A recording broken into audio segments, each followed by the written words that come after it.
Because I do want to learn other languages, but I want to get a better grasp on this first. Maybe a more practical language like Spanish. I know a little bit, but not really.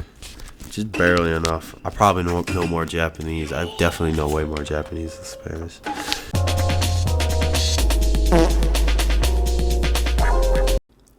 They say you're never really going to go back to look at your notes, but I'm doing it right now. I have notes from over a year ago that I'm looking back on, and I don't think anybody does this, and I wanted to share my experience with you on that. Very basic stuff that I understand. I already have a good grasp on it, and then I feel like I can understand at any time at will. 友達は10時半に来ました. My friend will come at 10 10. That's 10, right? 10:30. My friend will come at 10:30. When learning a language, I feel like the most important thing is grammar. And everybody says comprehensible input. I say that's next. You can't just watch everything with English subtitles in the target language you're going after. Learn the alphabet, learn the basic grammar, learn the sentence structure. Then you can go after a comprehensible input. I feel like the best way to get the comprehensible input is through learning a grammar point, practice writing it, and then it'll be so much easier. It'll like pop out while you're watching something in a different language. It'll make itself known to you. I want to jump back. I want to jump back in this book. Osaka ni sundeimasu. Okay, that means I just read this. I opened the page. Osaka ni sundeimasu. That means I live in Osaka. It's pretty basic, right? But it's always nice to see your progress, because like any other thing, like weightlifting or learning a new skill, is an element of progressive overload. And a lot of people journal their workouts. I kind of do it through video, but it's always nice to see the momentum that you're generating. Well, to be honest, I kind of been slacking lately, but what I'll do is I'll go real deep, then I'll take a break, whether that's weeks, maybe even a couple months, and I'll come back and I'll start hearing things, and a new show will come out in that language, and I want to hear what's going on with that, what's up with that. It's just basically how much you're gonna use it. That's the most important part. たくさん食べました. Ate a lot.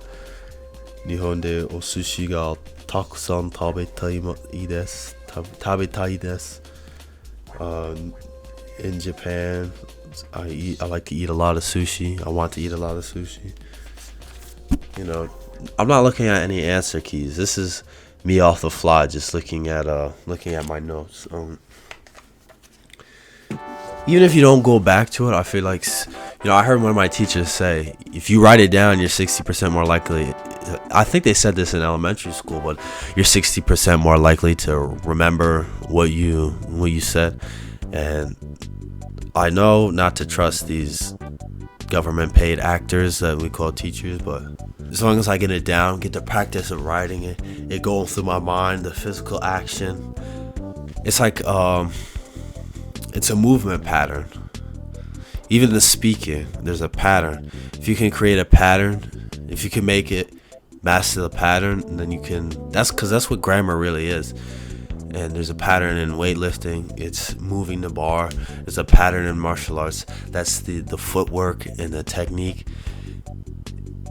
If you can master all these areas, then I feel like that's the ideal. You're gonna get the most out of what you can do with your body and your mind, and how you can integrate that together. Because I do want to learn other languages, but I want to get a better grasp on this first. Maybe something with the English alphabet. I like the way that the different alphabets look. They're all nice and stuff. The aesthetic of it, it's like art. Maybe a cooler sounding language. Maybe a more practical language like Spanish. I know a little bit, but not really. Just barely enough. I probably know more Japanese. I definitely know way more Japanese than Spanish. 私の日本語より or no, Watashi no Spaingo yori watashi no Nihongo ii desu. Did I say that? I don't know, bro. I don't know, bro. Kunyomi, onyomi. The Chinese reading, the Japanese reading. I'm just looking through my book. Something I forgot. I don't remember this. One action after another. First action using te.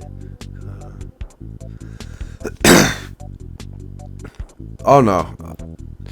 See, here's the cool thing. I do know what this is, but it's worded so weird. It's like it's almost unnatural. And now that I look back on it, it's just part of this right here. It says first action using te form verb kara, which is from second action, one action after another. I'm like, is there a specific way to do that? No, it's just saying from doing something, I'm gonna do this. Let's see. Here's the example. Nihon ni itte kara Paris ni ikimasu. That's just saying Nihon ni, Japan, going to Japan, from going to Japan, Paris, which is Paris, ni ikimasu, I will go to Paris. And Paris is party. I'm saying a Japanese word in a French accent. Party, Paris. Pretty sure what that means. Hanbaga o tabete kara jimu ni iku.